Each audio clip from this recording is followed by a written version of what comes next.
NATO पर अब रूसी विदेश मंत्री सरगेई लावरोव बरसे हैं और कहा है कि नेटो का रवैया सहयोगी नहीं।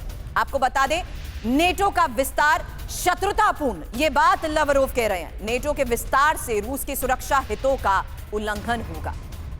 मनीष, सिंपल वे में ये समझाइए, आखिर क्यों रूस इस एक्सपेंशन को लेकर बार बार खतरे के तहत ये बयान दे रहा है? क्या देखिए, रूस की तरफ से हालांकि कई बार ये बात कही गई कि उनका इरादा कहीं से अपने सीमा विस्तार करने का नहीं है। वो बस ये देख रहे हैं कि उनकी सीमा के पास जो खतरे हैं उससे वो कैसे निपटेगा। और इसके लिए लगातार सोवियत संघ के विघटन के बाद से ही रूस की तरफ से कहा जा रहा था कि नाटो पूर्वी दिशा में यानी रूस की सीमा के पास ना आए, लेकिन उसकी संख्या बढ़ती गई और उसका कोई कारण नहीं समझ में आया। और अब हालत यह है कि यूक्रेन भी मेंबर हो गया, नॉर्वे, स्वीडन, फिनलैंड और तीनों बाल्टिक कंट्रीज के मेंबर हैं। तो अब आप सोचिए कि क्या होगा अगर अमेरिका के पड़ोसी मुल्क कनाडा, मैक्सिको, क्यूबा ये सब चीन के साथ कोई गठबंधन बना लें, कोई मिलिट्री अलायंस बना लें। क्या अमेरिका इसे बर्दाश्त करेगा? नहीं करेगा। लेकिन जब रूस इसके खिलाफ आवाज उठाता है तो कहा जा रहा है कि रूस जो है वो हमला कर सकता है, रूस का खतरा है और रूस युद्ध कर सकता है। इसीलिए हम सबको नाटो के तहत आना चाहिए।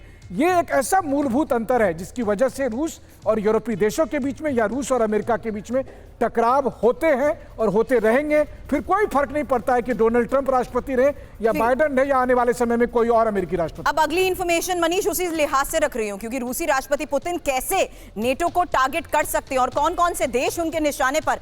एस्टोनिया को लेकर सबसे बड़ी खबर, जहां स्वीडन के इलाके पर कब्जा कर सकता है रूस। कब्जे के बाद रूस और नेटो आमने सामने आ सकते हैं और स्वीडन एस्टोनिया सीमा पर रूसी गतिविधियां जिस तरीके से तेज हुई हैं, सुमित, इसी को लेकर मैंने आपसे बेलारूस के लिहाज से ये सवाल किया था। हालांकि रूस किसी भी वक्त स्मॉल स्केल ऑपरेशन के लिए भी यहां तैयार है और जर्मनी पर हमले की धमकी पुतिन की रणनीति का ही हिस्सा मानी जा रही है। और यह धमकी आज नहीं, there is a connected thread Sumit, जो हम देखते आए हैं पुतिन के बयानों से, चाहे वो टॉरस के इस्तेमाल के बाद कहा गया हो या यह साफ है कि जर्मनी कहीं ना कहीं सीधे तौर पर रूस के टारगेट पर है।